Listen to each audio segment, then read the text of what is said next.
Okay, so we're very pleased to have Professor Daphne Maurer with us today. Daphne, or Professor Maurer, is a developmental psychologist. She's a professor at the Department of Psychology, Neuroscience, and Behavior. Her work mainly deals with development of visual perception in humans, even from very early stages. She's a fellow of the Royal Society of Canada, a fellow of the Association for Psychological Sciences, of the American Association for the Advancement of Science. She was awarded the Donald Hebb Distinguished Contribution Award. She published hundreds of papers in high-profile journals, including Nature, Science, and others. She published several books. Her research focuses on the development of visual perception and also goes into practical aspects as treating congenital cataract, reducing amblyopia-related symptoms, and more.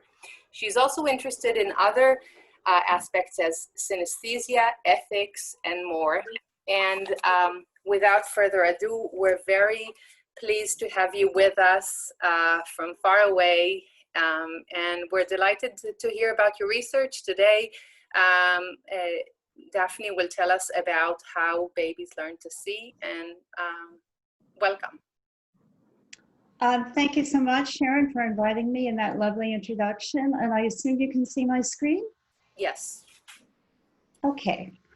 So, of course, newborns can see during the rare moments when they have their eyes open, but their very poor acuity and contrast sensitivity prevent much patterned input from reaching the retina.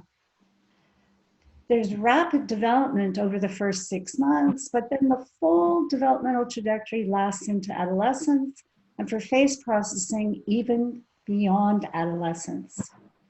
I'm going to talk about the role of visual experience in driving these postnatal changes. We do that by taking advantage of a natural experiment, the rare child born with dense congenital cataracts. So in the children we select for study, the cataracts are central, they're dense, so dense that the baby does not fixate a light, doesn't follow a light, and an ophthalmologist looking into the eye cannot see the retina. So we have complete pattern deprivation to begin. Treatment, of course, means removing that cataractous lens and giving the baby a compensatory way to focus. And in our clinic, that compensatory way is contact lenses. So here is Carl, born with cataracts in both eyes. He's had surgery and is now wearing his contact lenses on both eyes. Those lenses are at first fit for arm's length. So things very far away will be out of focus as the baby begins to crawl and walk. The focal length is moved back. And then the baby is moved into either monovision with one eye for near and the other for far, or into bifocal glasses. Now, in everything I'm going to tell you about, we of course always corrected the patients for the testing distance, giving them additional adds as needed to give that optimal focus. So here's the logic of what we're going to look at. These patients were born with cataracts in both eyes that prevented patterned input. They had surgery in this cohort as early as a week or as late as 11 months. And they came back to the clinic after the eye was healed to get contact lenses 1 to 3 weeks later. And the bulk of the patients were treated. That is, they could foresee patterned input because of those contact lenses between 2 and 6 months of age. And then we're going to look at what visual perception they're able to achieve when they are adult. So the logic is we're looking for recovery from the initial deprivation over years and years of postnatal, post-treatment visual input, or we're looking at deficits that are there despite all of that post-treatment input, telling us that early visual experience is critical. And if you miss it, you'll have a deficit. Now, we've studied probably more than 20 aspects of visual development in this patient cohort, and there are only 4 that have turned out not to be effective. only 4 out of more than 20 were not affected. And I'm going to begin by telling you about those 4. What they have in common that might be important is all of them are present, at least in rudimentary form, at birth. And that implies that the neural substrate for these kinds of processing can develop in the womb before there's any visual experience. And I'll show you they're spared after early visual deprivation. Let's start with color vision. So the problem here, of course, is we have to control for luminance cues. So you could be completely colorblind and still tell those, what to me are 3 colored patches from the gray square based on luminance cues. The yellow might look lighter, the green might look darker. So to study color vision in newborn babies, one technique we used was to get babies bored with looking at gray. We used a habituation technique. On the first trial, we showed the baby a gray square. She's very, very interested, wide-eyed and alert. And then over trials, we showed different luminances of gray. And she's telling us in many ways she's getting bored. Our official measure was that looking time went down by at least 50%. And following habituation, there were 2 test trials in counterbalanced order. One test trial had a gray that had not been shown during habituation, a novel gray, and she remains bored. And the other test trial had a chromatic square, in this case green. And she's telling us in many ways she can tell the difference. The measure was longer looking at the colored square than the achromatic square. And with these 3 colors, green, red, and yellow, that was the real fault. We found discrimination between them and gray. Now, what happens if you don't have it? Is that a question? No, or background? I muted the noise. Okay. So what happens if you can't see at birth because of cataracts? Now we're looking after treatment, and when this patient, Carl, has grown up to be an adult, and color vision appears to be completely normal. That was evident in a study just published from Bridget Berter's lab using the Farnsworth D15. In this task, you have all of these chromatic squares and have to order them so that neighbors are most similar. And with their scoring technique, a perfect score on errors is 11 down here, the score obtained by both the patients and the controls. And on confusions, a perfect score is 1. Again, that was what was obtained by the congenital patients and the controls. As a sanity check, they had 4 known color deficient patients who scored much worse. We found something similar in a more thorough investigation using the Lampanini color test. It has 4 levels of saturation and also a tray of achromatic chips. And so the patients have to discriminate even the desaturated colors from gray and then order all 4 levels of saturation by similarity. And the patients were completely normal on that test. So color vision is preserved or not affected after early visual deprivation. Same story for shape discrimination. Now, to study shape discrimination in newborns, we used that same habituation technique. We show a geometric form, the baby habituates, switch to a different one, and they perk up and show interest again. Or we show them features that have different shapes, facial features that have different shapes, and they show the same behavior. When we tested the bilateral cataract patients, when they grow up, their shape perception also appears to be normal, at least by these tests. So one test we used, the patients had 4 geometric shapes. I'm showing 2 of them, the triangle and the square. And they had many, many different variants of those shapes, varying in the amount of contour, becoming more conceptual, varying in orientation, occluding lines, filled, unfilled, etc. And their job was to sort them onto the geometric shapes.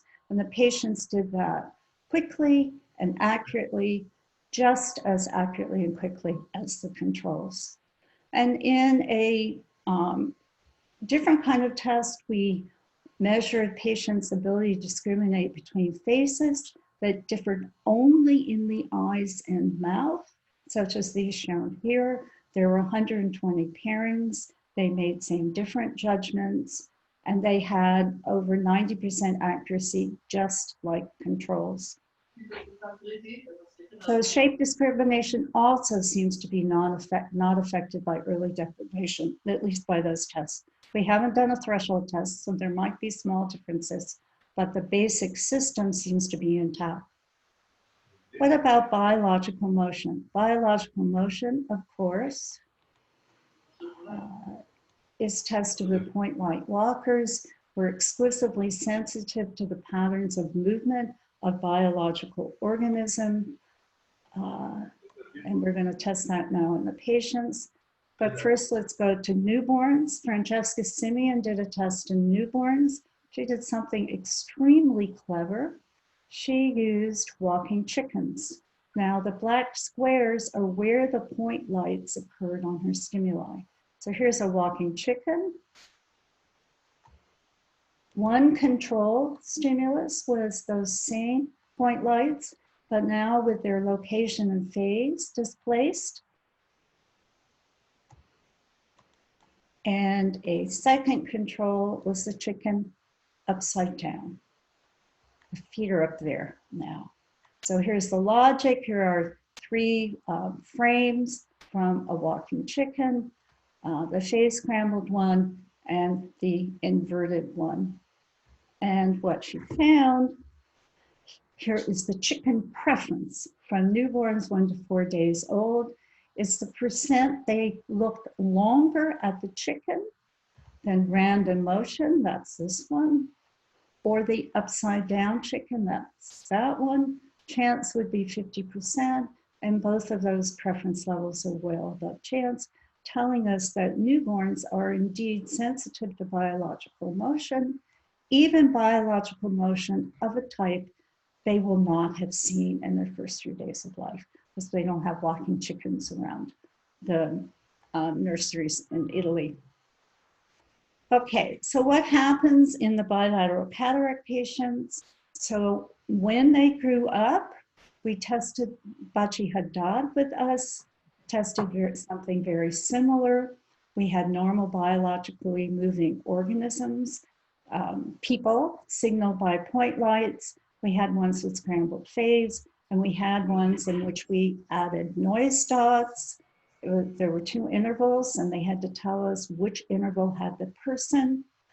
And the patients tolerated just as many noise dots as the controls, typically 50 to 80 randomly moving noise dots could be on top of the person, and they could still identify the interval. And there's a similar study out of Richard Werther's lab that's been published recently. Okay, so biological motion is also present at birth and not affected by early deprivation. What about face detection? Now this one's tricky.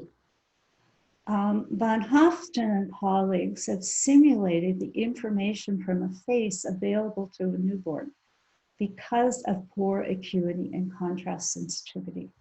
So this face, filtered through the contrast sensitivity of a newborn, looks like this at 30 centimeters. You can see the outline and some of the internal features. As the person moves back, much less is visible, and just beyond a meter, it really becomes invisible as a face.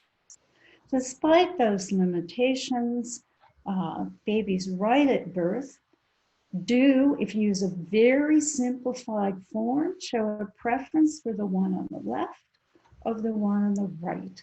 So if you put black squares, you have a simple oval, nothing to be distracted by out there, and black squares where the eyes and mouth would normally appear. The newborns look longer and follow longer this one that has a facial arrangement than this one where that arrangement is inverted. But lest you think that's an innate face module, let me show you some more results from Martha Cascio and Francesca Simeon. The T's, more energy at the top, and that one is preferred to that one.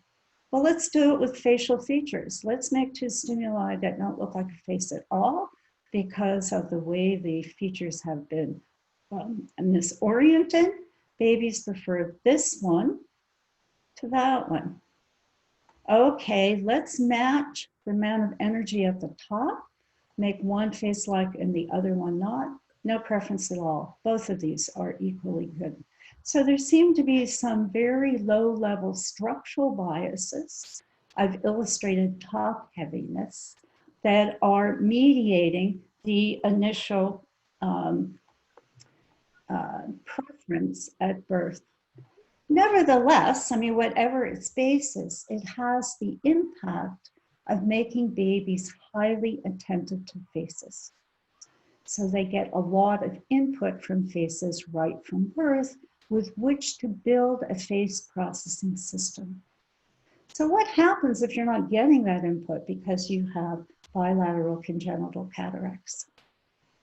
Well, to test it in adults, we were able to use much more complex stimuli. With Kathy Munlock, we have these Mooney stimuli in which each pixel is turned into black or white, thus eliminating the crisp edges of features. But you can still tell that the one on the right has a face-like configuration, and the one on the left, where the components have been scrambled, does not.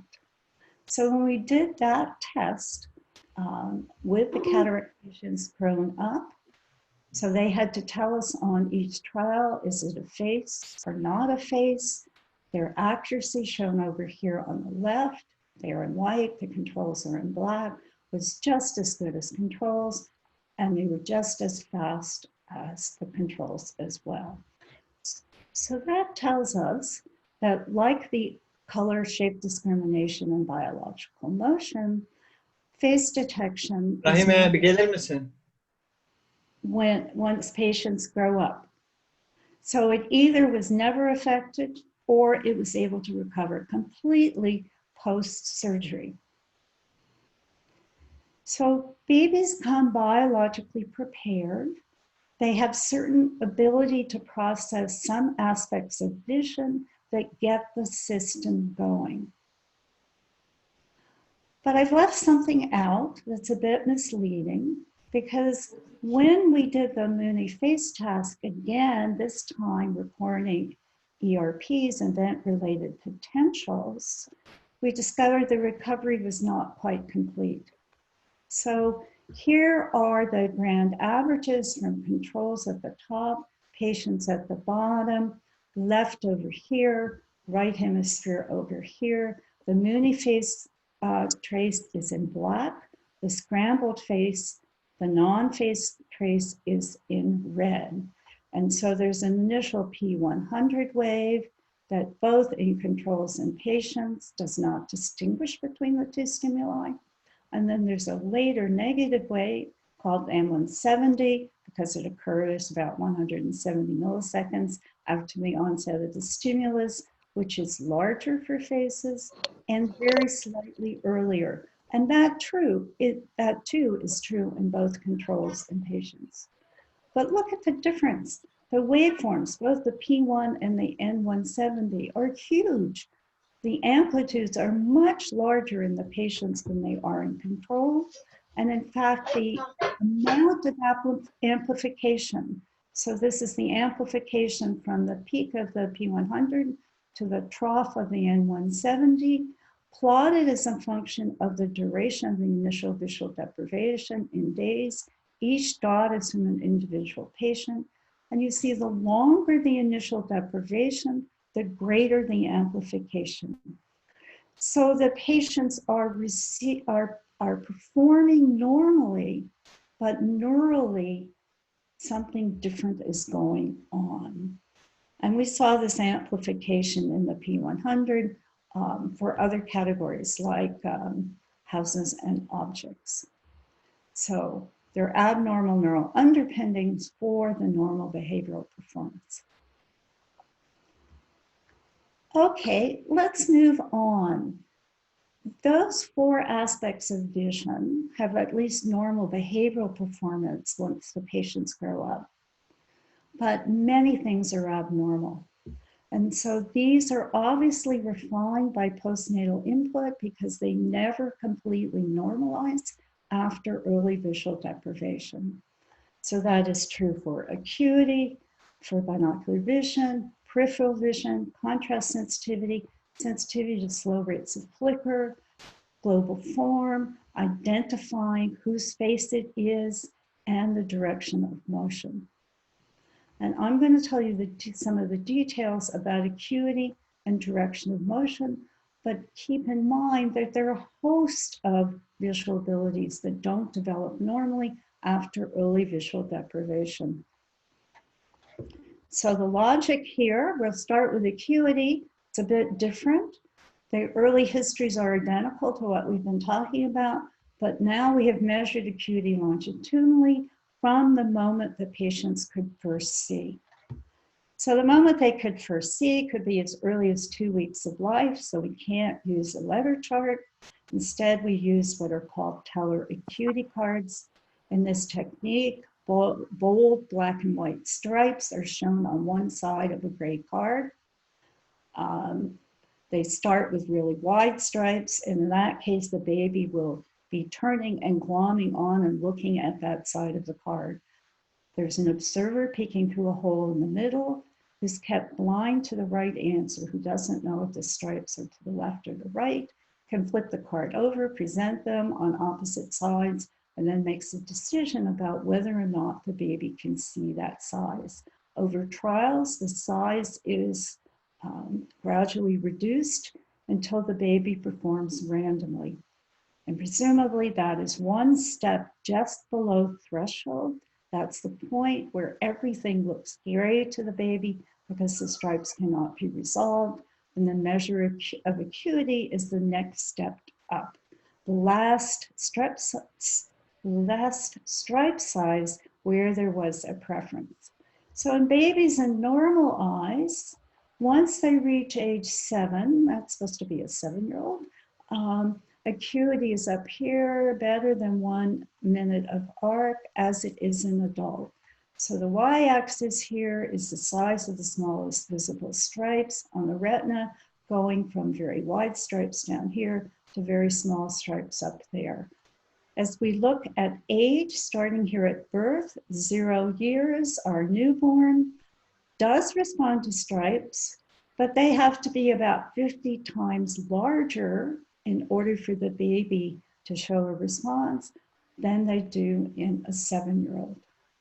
There's rapid development over the first 6 months, and then very, very gradual improvement out to 7 years. So what happens if there's visual deprivation in this period of time? Well, what happens is on the day of treatment, so this is within 10 minutes of the baby first being able to see, all of the points fell within this ellipse, even though the deprivation in some babies had lasted as long as 9 months. And I should stop to say, I'm always talking about the previously deprived eye. So these measurements are in the eye that suffered the visual deprivation. Initially, the acuity is just like that of a newborn, telling us that in babies with normal eyes, this initial fast improvement is indeed being driven by visual experience. If that visual experience is missing, it fails to occur. However, the system was experience expectant because as soon as the visual input comes in, babies start recovering. So that by the time we get to the first birthday, they're all within normal limits, telling us there was faster recovery when treatment was at 9 months, when the treatment was back here at 2 weeks. So the system was expectant. It was changing during the period of deprivation, but the changes could not be instantiated until visual experience came in. The ophthalmologist relaxed, the treatment was working, but that was premature because we kept measuring And we discovered that once the patients reached about age 2, their acuity asymptoted, and it stayed at that level all the way into adulthood, all the way until 18 years plus. So they end up with a seemingly permanent acuity deficit because they don't do this final push that is seen in babies with normal eyes. So why does visual deprivation back here cause a deficit that emerges not until 2 years of age? And so the way we think about this is that you have to reserve the neural tissue during early infancy to allow later refinement. So for me, it's like this New Yorker cartoon. This structure will be torn down and replaced by a new 44-story cookie. You have to buy the gingerbread house. You have to reserve the neural tissue. You have to preserve some of its connections during early infancy in order to have it for later refinement. Otherwise, deficits will emerge that we have called sleeper effects. We also were able to study babies who had cataracts in both eyes, but began life with normal eyes. These are developmental cataracts that developed as early as 6 months of age to as late as 15 years of age. They have exactly the same treatment, and we're going to look at their acuity when they're adult. This allows us to deduce the effect of visual deprivation postnatally. So I'm going to show you the results in this book. So this is normal acuity, that is the level that we see in adults. Anything down is a deficit, and the degree to which the bar goes down shows you the size of the deficit. So this is the deficit in final acuity when the deprivation started at different ages. So here's starting at birth. This is what we've already talked about, the sleeper effect of a large deficit in final acuity when we have this visual deprivation from birth. When the deprivation begins postnatally, anytime during the first 7 years of life, there are deficits, but the later the onset of the deprivation, the smaller the deficit. So what that tells us is throughout the 7-year period that it takes to achieve normal adult acuity in babies with normal eyes, visual experience is driving those refinements. And here comes the surprise. Children who develop cataracts between 7 and 10 years of age also had deficits. Small ones, but still permanent deficits. So what that's telling us is that during the first 7 years, input is helping to build connections, but then for 3 years thereafter, input is strengthening those connections. So they become locked down, and then you're safe. You're beyond the critical period for damaging acuity. Definitely. We also were able to study children who were born with one normal eye and a cataract in the fellow eye. So these children had exactly the same treatment. They had surgery to remove the cataract. They're fit with a contact lens over the previously deprived eye.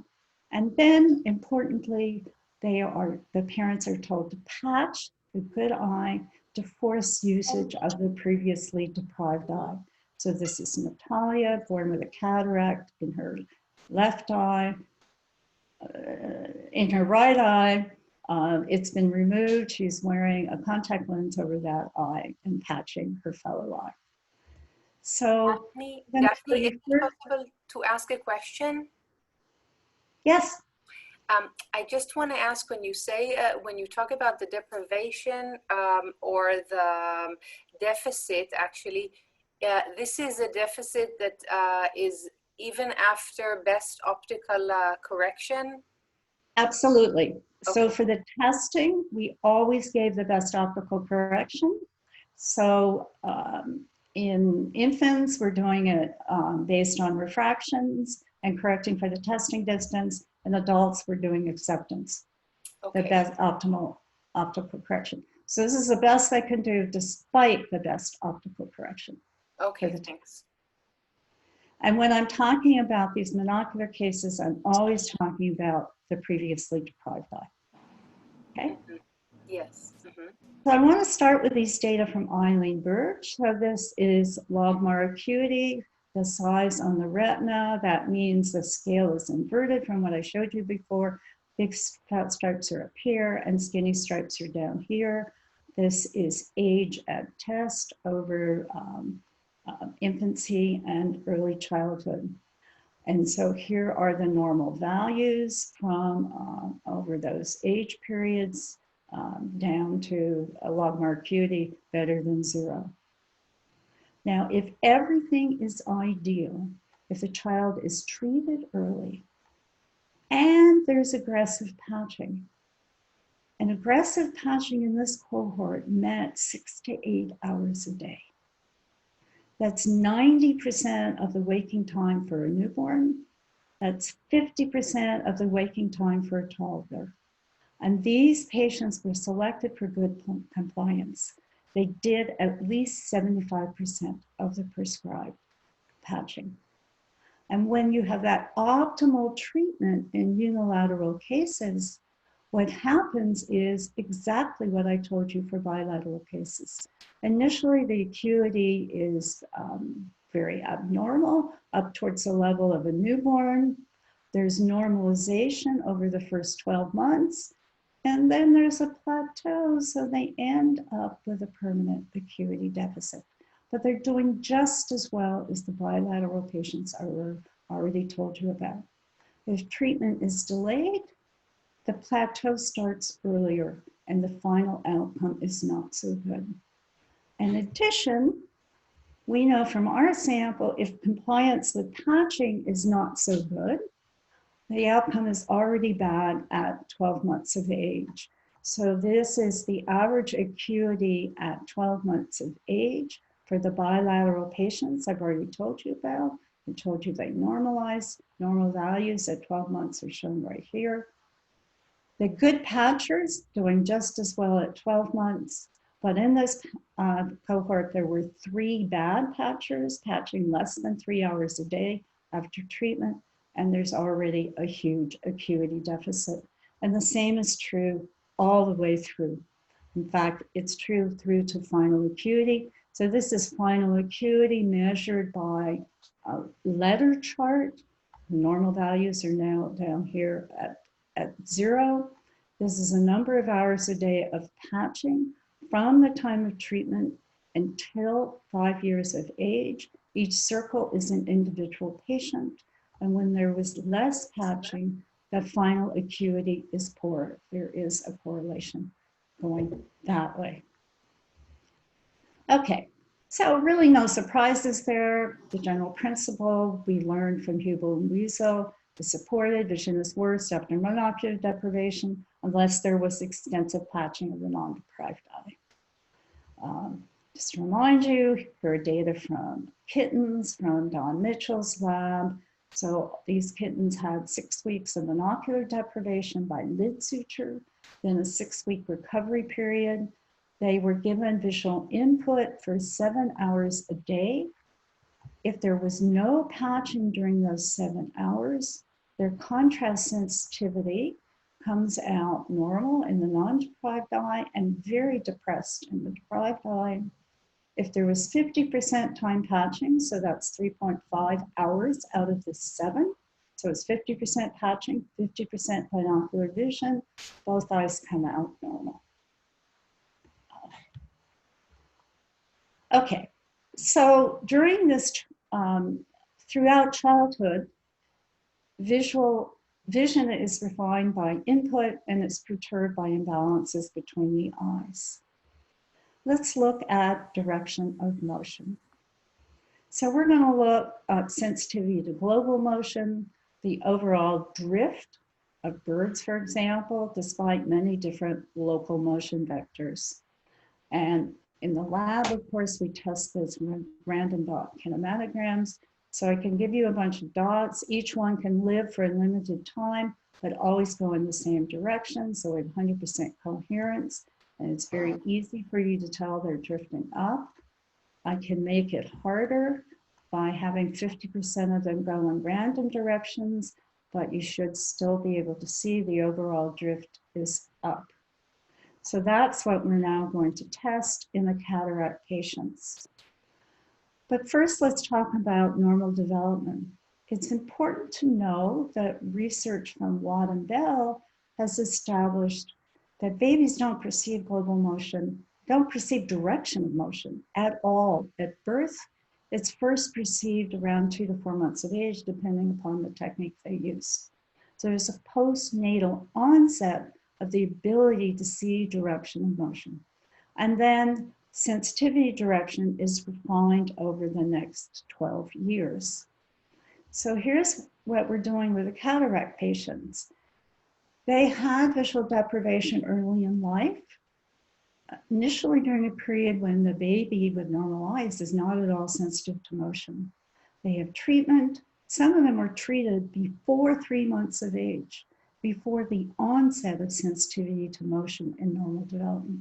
And then we're going to look at their motion processing once they grow up and are adult. Now, in our random dot kinematogram setup, controls can see the direction of motion with coherence levels below 10%. At about 8%, the children treated for bilateral congenital cataracts can do the task, but they've got their thresholds are elevated about 5-fold. They need almost half the dots to move coherently to accurately perceive that direction. The original experiment was done by Dave Ellenberg in the lab. Later, Bauchi Haddad tried 2 different speeds, 4 and 18 degrees per second, same result. Huge deficit in the ability to see the direction of motion, and recently that has been replicated out of Richard Werder's lab. Now, we also looked at the patients who were deprived from a later period in life, as early as 8 months, as late as 5 years, and they were all completely normal. Completely normal, despite deprivation starting as early as 8 months of life.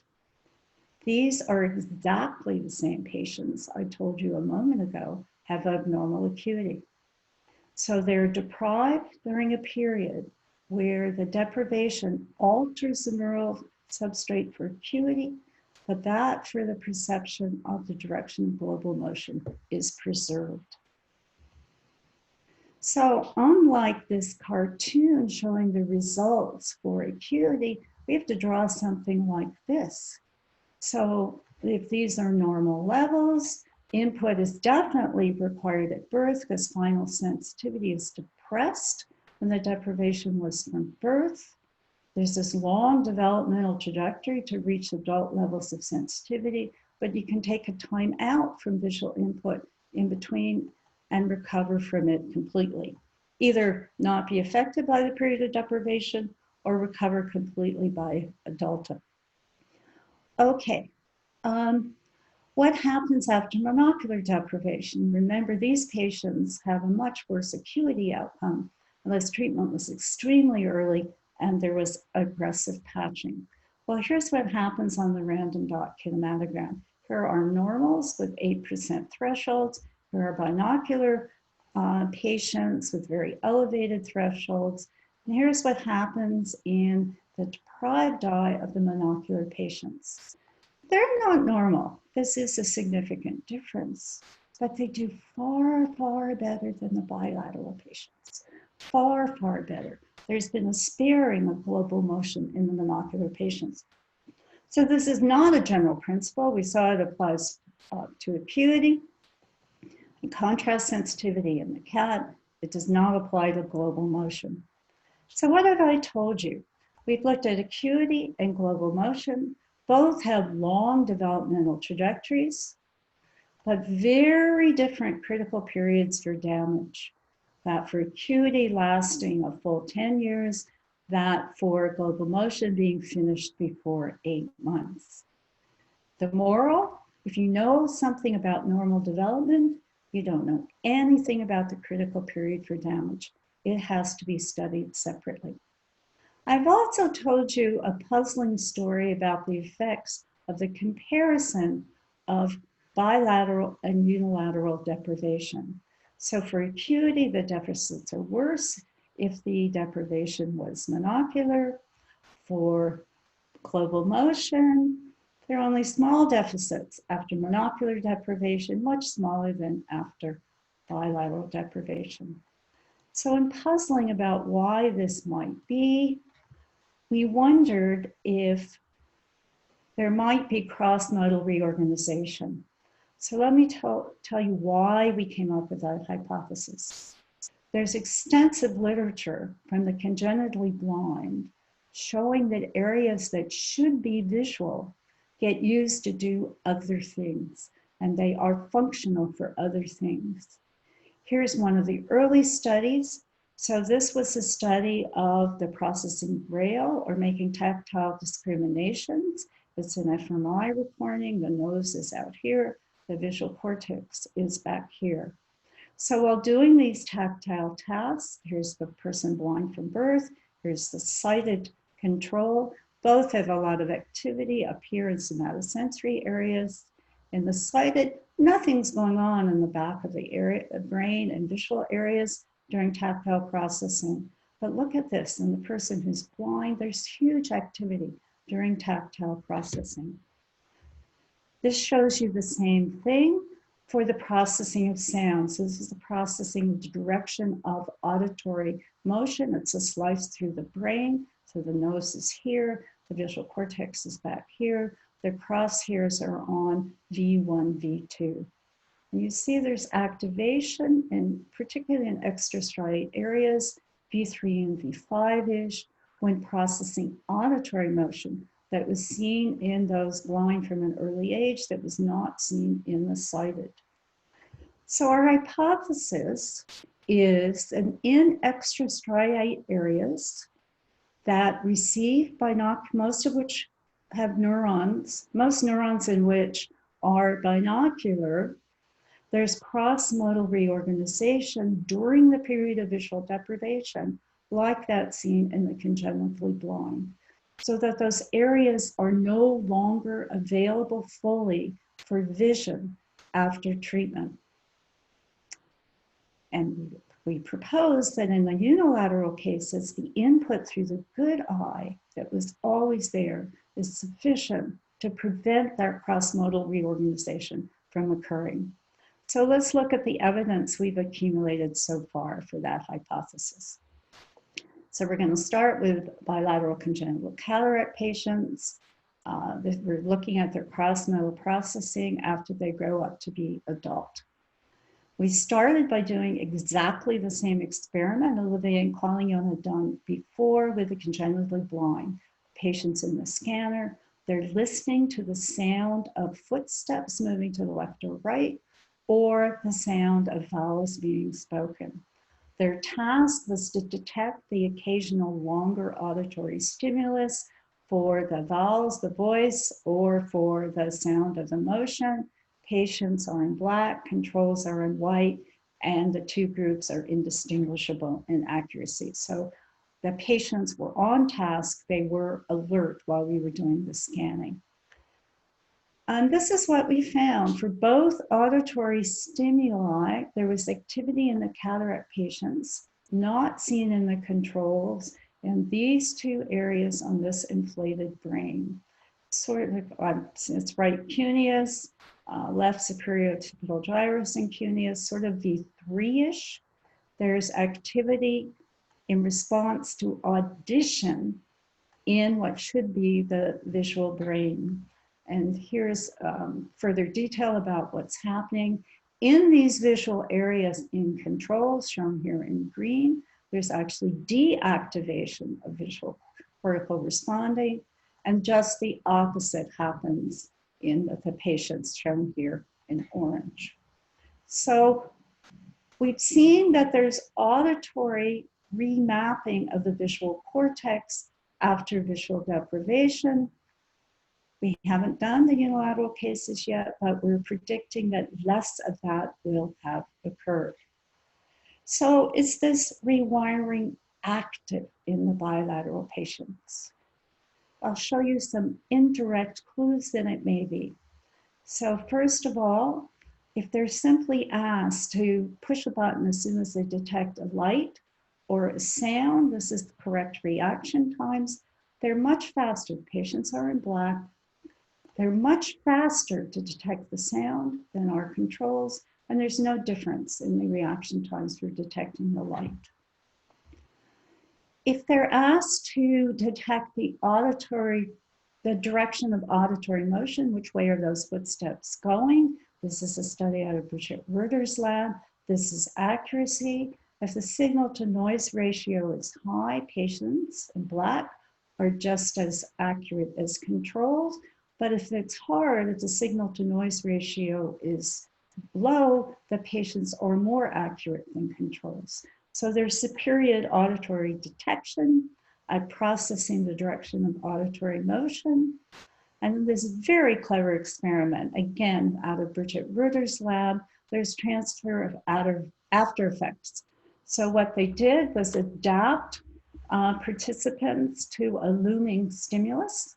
So initially the looming was signaled by sound, so that the stimulus was increasing in loudness as if it was going to smack the participant in the face.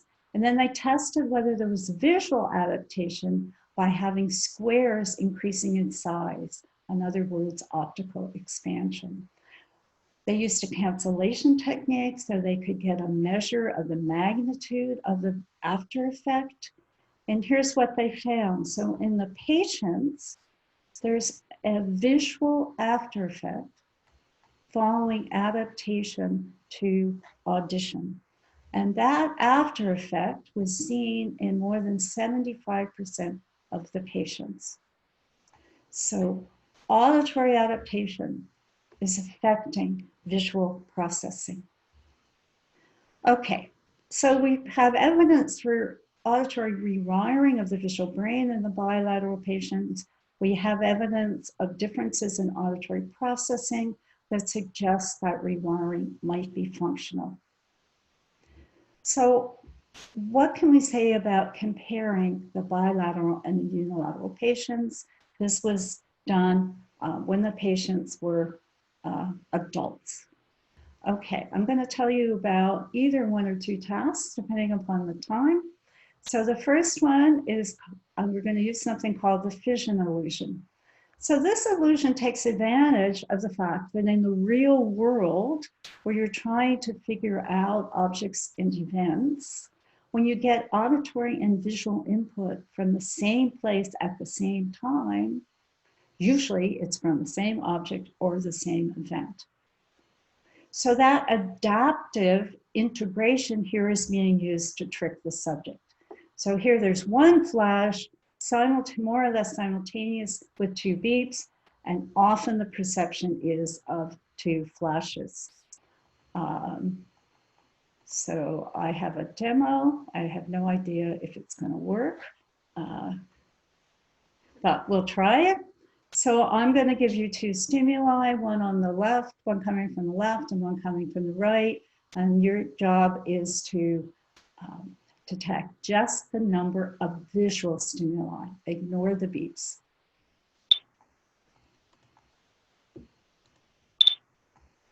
Okay, that is the illusion. It comes from Shams, who first reported it and has done a lot of work on it. Some of you may have thought there were two visual stimuli over here on the right, but in fact, the visual stimulus was identical during the two intervals.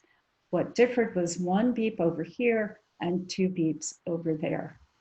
So here's how it works in controls in this experiment done by Ishwan Shen in our lab. So this is accuracy and reporting the number of beeps. When there's one flash and one beep, so they're congruent, accuracy is very high, whether it comes from the center or the periphery. On catch trials, accuracy is also very high. We created catch trials in which there was one flash and two beeps, but they were separated in time so as not to create illusion. Because in the real world, if you see a flash and you hear a sound, but they're coming at very different times, you don't integrate them. Here are the critical trials. where there's one flash and two beeps. This is the illusion. Accuracy plummets, and it plummets more in the periphery than the center. If we subtract these two to get a measure of the size of the effect, it looks like that. That's the size of the vision illusion, which is larger than the periphery than the center. And that difference, which is consistently found in the literature, is believed to arise because we have to adjust for the fact that visual and auditory stimuli travel at different times, both in the world and in the nervous system. But in the periphery, we're expecting change. We're monitoring for change, so we're more sensitive to this illusion in the periphery. There are also more connections between auditory and visual cortex in the periphery than in the center of the field. So that's the vision illusion. What happens in the bilateral cataract patients? Now think about it. Vision is compromised. Auditory processing is speeded up and more accurate. It's a more reliable sense. So we would expect they would have a stronger illusion than normal if vision and audition are integrating. Well, here's what happens. They have hardly any illusion at all, either in the center or in the periphery. The magnitude of illusion is very depressed. So they have a multi-sensory deficit. They're showing us abnormal auditory visual integration. And here's what happens in the unilateral patients. They are completely normal, whether we test them with a previously deprived eye or test them with their good eye. Here's the deprived eye against the controls we tested for that eye. Here's the good eye against the controls we tested for that eye. In every case, there's an illusion. In every case, it's larger in the periphery, shown in red, than in the center, a completely normal pattern of results. So that supports our hypothesis that the reason for the relative sparing of abilities that involve the extrastriate cortex is in unilateral patients comes because the wiring of those higher areas is more normal because there always was input through the fellow eye. Whereas in the bilateral patients, for these higher order abilities, there's been cross-modal rewiring, which depresses cross-modal integration and causes the visual deficits because the requisite neural wiring is no longer there for those abilities to be refined. Okay, Sharon, I have one more task, or I can skip to the conclusion depending upon when you would like me to finish. So actually, we are not in the semester yet, so we can, I mean, I don't know how long that is, but we can go a bit further than 1 hour. And of course, I already know that there are people who would like to ask questions. So it's up to you. I can skip to my last 2 slides, or I can tell you about one more measure of cross-modal perception. Yeah, I mean, if it's a few minutes, that's we'd be happy to hear that. Okay, I'll try to make it just a few minutes. Okay. Okay. So we can ask people to judge whether or not 2 stimuli are simultaneous. I can present them absolutely simultaneously, so it's a flash and a beep. And usually the subject will say they were simultaneous. I can present the beep before the flash, and there's a fall off of judgments of simultaneity. I can present the beep before the flash, and there's a fall off of judgments of simultaneity. This is what a typical curve looks like in adults. It's shifted towards visual leading. It's thought because you have to adjust for the fact that you see lightning before you hear the thunder. These signals travel at different rates. In normal development, this is what we find. So here is the gap between the light and the beep. Here is 0. This is present simultaneous responses. There are three curves. These are from children and adults with normal eyes. Now, these three curves are on top of each other. They're from 9-year-olds, 11-year-olds, and adults. The other two curves are from 5-year-olds and 7-year-olds. Already at 5 and 7 has a normal shape, a normal shift slightly towards the visual leading side, but it's wider. They are not as precise in making the judgment. So here's what I need to tell you first, that this curve is plastic even in adults. So here's a study from Mark Wallace's lab. There were 3 one-hour sessions with feedback. So this is the baseline collected on day 1. 3 one-hour sessions in which the subject was told correct if they said simultaneous in this region and otherwise incorrect. And then here is the 5th day. This is what the curve looked like after that training. It's become more precise, but it's shifted only on the visual reading side, only on the side that needs to stay plastic because of the difference in the travel rates. So what happens in the patients? Here, bilateral, unilateral tested in their previously deprived eye, unilateral tested in their good eye. The faint gray dotted line are the results from controls in each case. The solid lines are from patients. So if we look first at bilateral patients, their curves are normal, but only on the visual leading side, only on the side that remains plastic, sensitive to feedback in adults. So it looks like they don't have normal sensitivity to feedback from the environment. Unilaterals, whether tested with their previous deprived eye or their good eye, have curves of normal shape, but they're wider than normal. They're like curves of 7-year-olds. They're just not as precise at doing the task as normal controls. So what we've seen for cross-modal processing is that judgments of simultaneity are distorted after bilateral deprivation, and they maintain a juvenile pattern after unilateral deprivation. Again, so suggesting something is fundamentally wrong about the wiring between vision and audition in the bilateral patients, whereas in unilateral patients, they get less precise input, so maybe it makes sense they couldn't do that final push to a very narrow temporal binding window. Anyway, it's a juvenile pattern.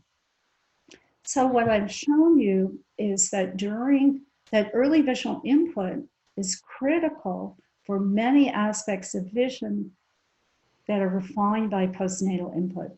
They're also perturbed by imbalances between the two eyes, as well as imbalances between different sensory systems.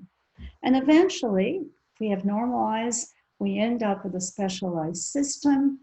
But recent work, I don't have time to go into, shows even that specialized adult system is malleable. And there may be a critical period for recovery from early deprivation or strabismus or other deficits that has no end at all, that goes on forever. The work was obviously done by a team, particularly Terry Lewis was part of every study I mentioned. Those other people named there contributed to 1 or more studies I mentioned. We're grateful to the 2 ophthalmologists at the Hospital for Sick Children for working with us with these patients, including 10 minutes after they could first see. And of course, we could not have done the work without very generous funding from a number of organizations. Thank you very much. Thank you very much, Daphne. And I invite everybody to unmute yourself and let's give a big applause to Daphne for this wonderful talk. And I'm inviting everybody to ask questions pending it's okay with you, Daphne? Oh, of course. Okay. That's the point of talking. Lovely.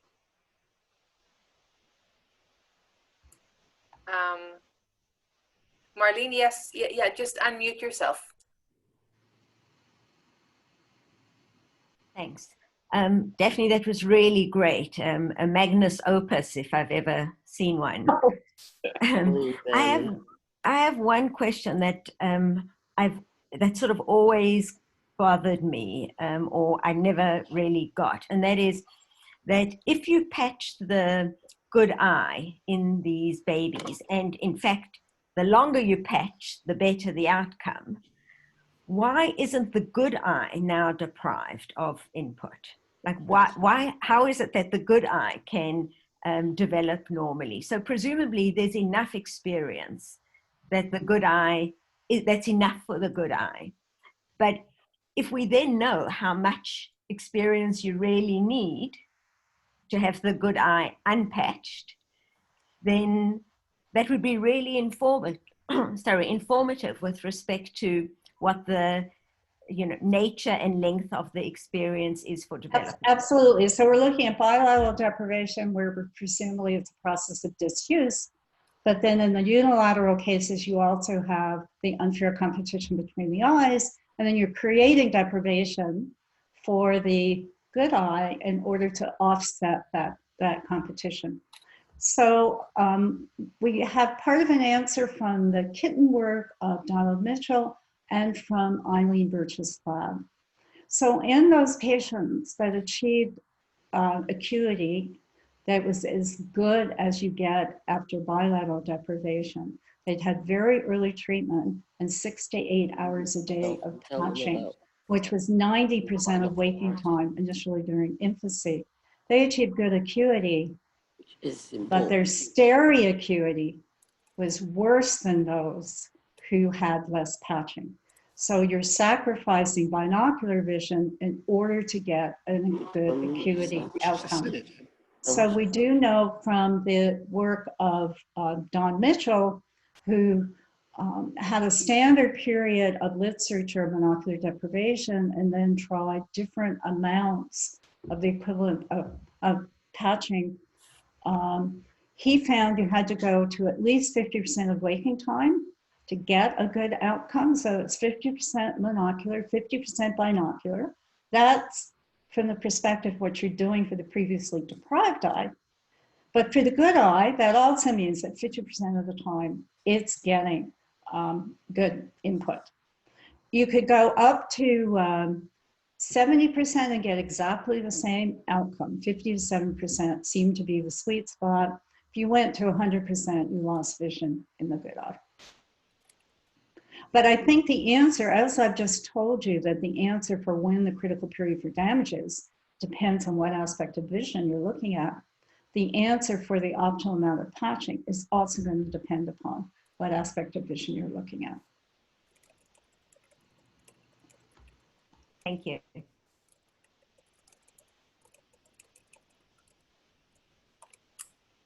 Okay, there was something put in the chat, which I think I need to clarify. Yeah, so someone asked if the reduced acuity of 30 minutes of arc was a reduction while the cataract was still in the eye. No. These cataracts, we're pretty sure, are blocking all pattern visual input because the baby doesn't fixate at all, doesn't follow a moving light, and the ophthalmologist cannot see through it to the retina. So the 30-minute acuity was post-treatment, post-surgery, and contact lens fitting, and with an optical correction for the testing distance. Daphne, there's also another question in the chat, which I can read from Kritika, maybe. I'm not sure I'm reading this correctly. Well, the question is, could you please tell us about binocular vision? Is that preserved post-sight restoration, or perhaps some reference on it? So I don't know if maybe. Okay, so I just mentioned that Eileen Birch. I can't do the reference off the top of my head. I can certainly put it in the chat.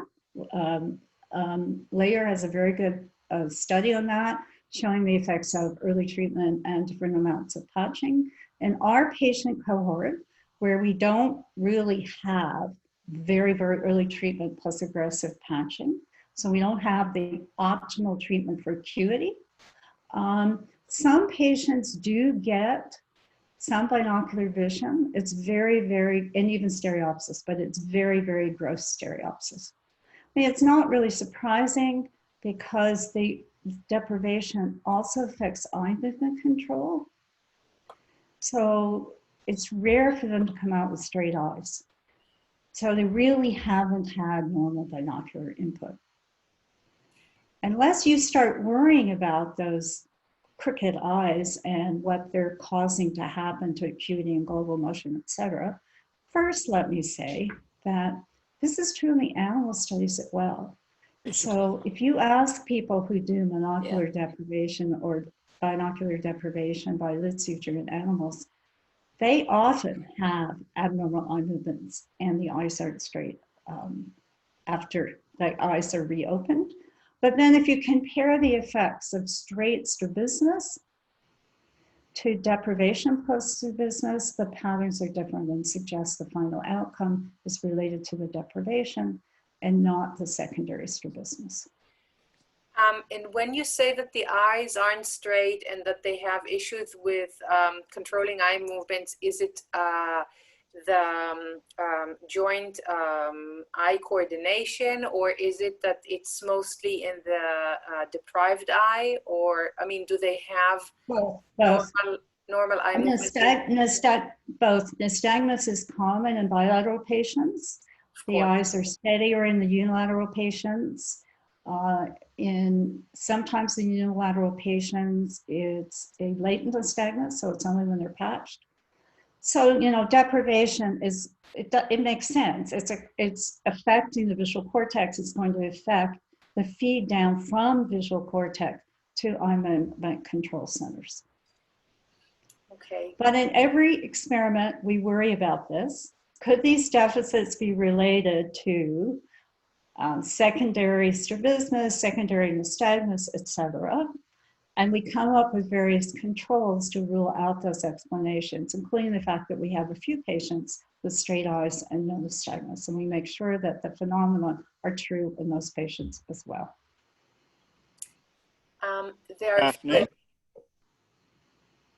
to follow up that last point, is it the case that the deficits in acuity and in motion perception occur as much along the horizontal as the vertical meridian, given that I presume the nystagmus is mostly horizontal? Excellent question. So we always tested it with vertical movement because we wanted the nystagmus not to affect the results. But the study I showed that's come out recently from Richard Rutter's lab used horizontal motion and got the exact same results. Thank you. There are a few additional questions in the chat. I can read them out, but maybe you want to. I'll start. Sarita Shapiro is asking whether training improves their vision to any extent. Okay. I just told you it's malleable. So we have done a video game study with the bilateral congenital patients. We were aware that playing an action video game, a first-person shooter, so inspired by Mel Goodale, we wanted vision for action. So they're moving the joystick in order to kill before being killed. And we knew from Daphne Maurer's work that that game, Medal of Honor is the one we used, improves vision in normal adults. It improves their contrast sensitivity, their peripheral vision, all kinds of aspects of their vision. So we reasoned, okay, this seems like that the game manufacturers know what turns on the human brain. Let's try this. We had the bilateral patients come in for a weekend of test. They played the game for 10 hours a week, 4 weeks. Not less, not more were the rules. We monitored them by a webcam to make sure they followed the protocol. Then they came back for a weekend of testing, and we found improvements in acuity, spatial contrast sensitivity, temporal contrast sensitivity, motion processing, global motion processing, and recognizing facial identity of upright faces, but not inverted faces, which was a surprise. It suggests There was some general improvement because you aren't processing faces when you're playing Medal of Honor. So yes, a very short intervention was sufficient to improve their vision. Now, what we don't know is whether we were actually making a difference to visual connections or we were training attention. I think it was likely that we were training them to be better able to pick out a noisy signal from the background noise. So we were training them to be more attentive to a signal that remained just as noisy. Who cares? They walked out of the experiment with better vision. And yes, it lasted. I retest 7 months later, it lasted. And it should, because it would have been used in everyday life. You know, if you've got better acuity and contrast sensitivity, you see more. You go around the world seeing more. So of course, those connections continue to be maintained. Great. There's another question about the intrinsic of preferring faces of babies. Is there any possible imprint effect, just like chickens and ducks? I'm not sure I understand this completely. Okay, so are babies being imprinted on human faces by its being the first stimulus they ever see? I don't think anybody's ever done an experiment which would allow an answer to that question. You'd have to carefully control what the first thing the baby sees is, and the baby is born and handed to the mom. So I don't know. Okay, Nama Friedman also has a question. Nama, do you want to ask yourself, or shall I read it out? Yeah, I can ask. Okay, okay, lovely. First of all, thanks. It's really a gorgeous body of work. Really, really interesting. And I'm working on critical period of language, so I see a lot of similarities here. And I thought maybe you will help me solve something that is bothering me for the last, I don't know, 20 years, which is why? Why is the system built that way that the critical period closes? Why is it the case that at some point we can no longer acquire this input that is relevant, that is necessary? Okay, well, from an evolutionary perspective, it's adaptive not to build everything in. It's adaptive to build a system that's designed to learn from the environment. So it gets tuned by the environment in which the baby is placed. And those learning mechanisms are so strong, they're heavy in, that all of us are going to end up with visual cortical specialization and visual perception that's very similar. Of course, there are individual differences, but it always works. And it doesn't matter where you're born, you're going to be exposed to enough variety of visual stimuli for the specialization to occur. From an adaptive point of view, I don't think it would be adaptive to always keep changing. Right? I mean, after you have a system that matches your environment, so your Bayesian priors have been tuned to expect the kind of things you actually see in the environment, it's sufficient to lock that down to give you very fast and rapid processing instead of leaving the system plastic and constantly changing. That's the way I think of it. It's adaptive not to build stuff in, but just to build in the learning system. And then once you've learned, you don't need to have the same kind of plasticity. Could it be that it's actually trying to make most of the functions more efficient, and that is why if the system is malleable, then it's maybe less efficient. It's some kind of I was trying to imply that. So once you match an environment, there are inhibitory mechanisms that actually lock those connections down, make them less plastic, and you're now very efficient at processing the kind of environment you've been tuned to. And normally you don't need to have residual plasticity because your environment's not going to change after that. Yeah, if you go to Mars, it might be different, but as long as you stay in an earthly environment, you don't need to change after that. There's another question. For how long does the effect of auditory visual flash pairing normally last prior to test with two tones? So is that a question about the training experiment that I mentioned? I am not sure. Where the curve became tighter?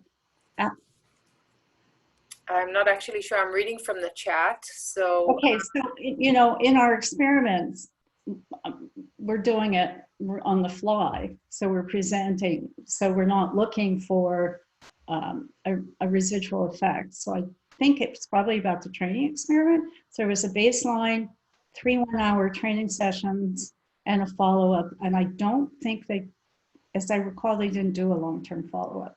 okay. I was just curious about the timing between the first, the pair, and then when you showed us the second where there were two tones but only one flash.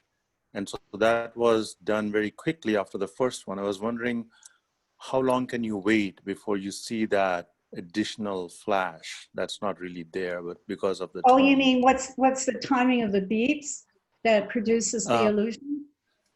No, actually, what is the delay between the first presentation and the second presentation for which the effect would last? Because I would assume that if there's a long delay between your first presentation of the pairing, then at some point you would lose that, and then you wouldn't get that effect of listening to two tones and seeing two flashes instead of the one that's normally there. In the experiment, there are many, many trials, and they can be flash alone, beep alone, both but congruent, both but incongruent. And of course, congruent can be one flash, one beep, or two flashes, two beep.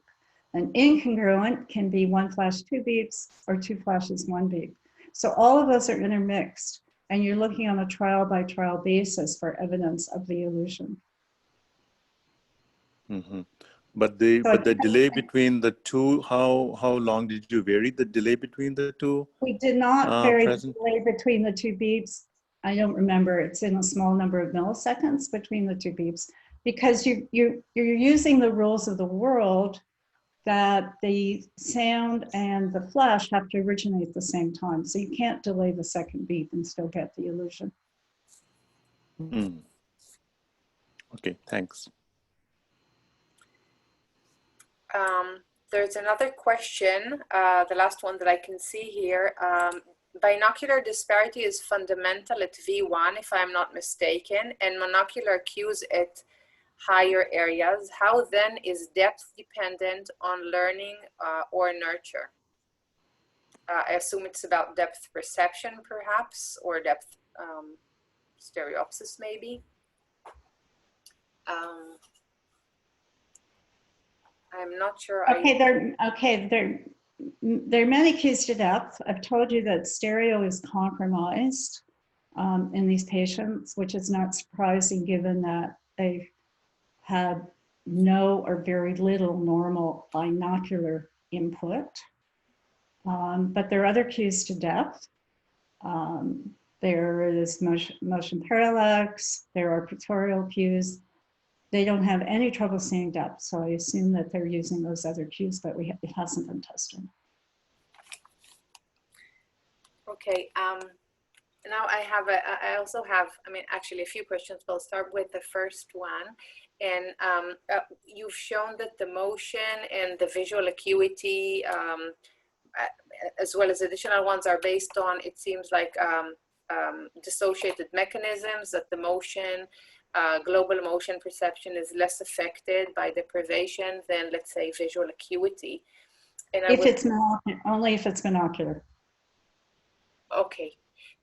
So my question is, visual acuity, okay, so I assume that maybe perhaps visual acuity is based on multiple processing steps, let's say hierarchical processing, despite the fact that many people associate it with early visual processing. Maybe it does relate to orientation and contour processing more than just having a high resolution vision.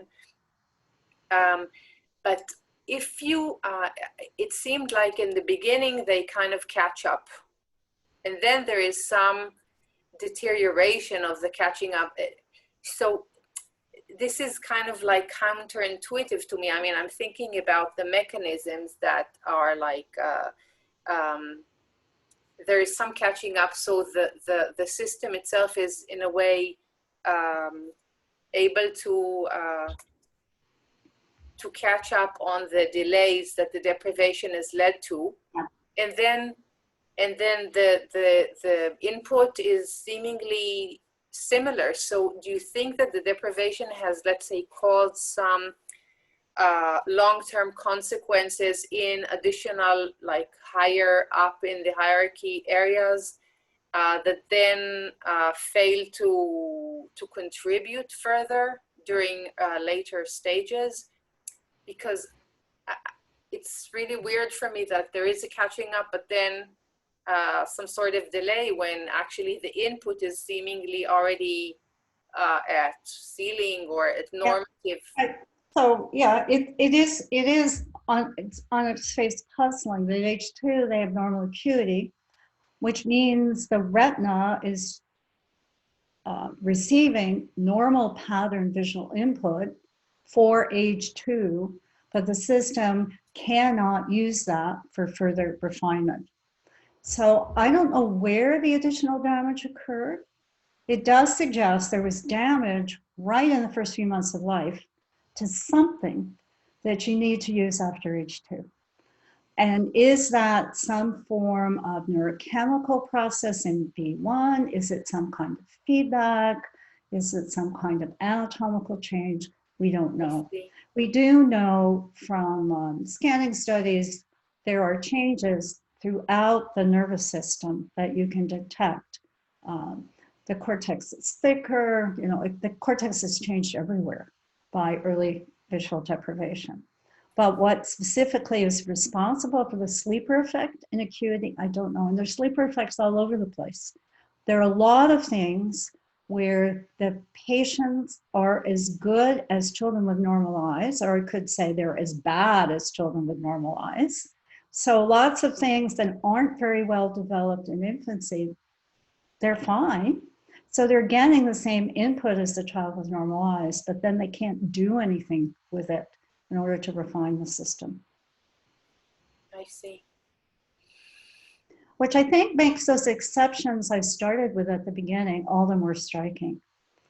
Normal sensitivity to faces in Mooney faces, normal sensitivity to biological motion embedded in noise. I mean, that makes it all the more surprising that those are preserved. Definitely, the results are amazing and puzzling at the same time.